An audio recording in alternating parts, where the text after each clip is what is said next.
తాజాంశాన్ని చూస్తున్నాం. స్టాక్ మార్కెట్లు భారీ నష్టాలతో ప్రారంభమయ్యాయి. సూచీలు భారీగా పతనమయ్యాయి.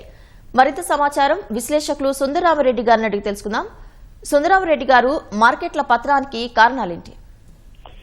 బేసికల్ గా గల్ఫ్ రీజన్ లో జరుగుతున్న సంఘటనలే మెయిన్ అండి. అండ్ పర్టికులర్ ఈ రోజు బ్రెంట్ క్రూడ్ ఆయిల్ ఆల్మోస్ట్ 25% దాకా పెరిగింది. దాంతో వరల్డ్ వైడ్ గా ఒక్కసారి ప్యానిక్ గురైంది.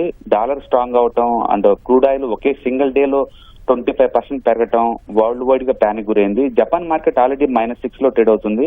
అమెరికన్ ఫ్యూచర్స్ -2 లో ట్రేడ్ అవుతున్నాయి. వరల్డ్ వైడ్ గా ఎనీవేర్ బిట్వీన్ 2 to 7% దాకా డ్రాప్ అయింది. ఇండియన్ స్టాక్ మార్కెట్ ఈ పాయింట్ ఆఫ్ టైమ్ లో అండ్ నిఫ్టీ అయితే 700 పాయింట్లు డౌన్ లో ట్రేడ్ అవుతుంది. అండ్ సెన్సెక్స్ అయితే 2200 పాయింట్లు డౌన్ లో ట్రేడ్ అవుతున్నాయి. ఆల్మోస్ట్ ఆల్ మేజర్ ఇండెక్స్ మొత్తం నెగిటివ్ లో ట్రేడ్ అవుతున్నాయి. సార్, ఇది ఇంకా ఎంతకాలం కొనసాగే అవకాశం ఉందంటారు? అంటే వరుసగా చూస్తూ ఉన్నాం, 1000 పాయింట్లు 2000 పాయింట్లు ఇట్లా తగ్గుతూనే ఉన్నాయి.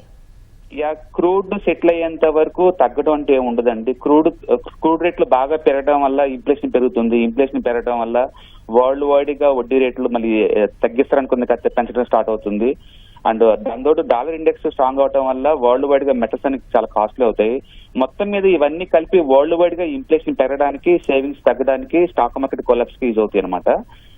దాంతో ఈ క్రూడ్ ఆయిల్ తగ్గేంత వరకు ఎలాంటి హోప్స్ ఉండవండి. ఈ అమెరికా ఇరాన్ వారు ఏదో ఒకటి సెటిల్ అయితే తప్ప మనకు క్లారిటీ రాదండి. రైట్, ధన్యవాదాలండి సుందరరామరెడ్డి గారు.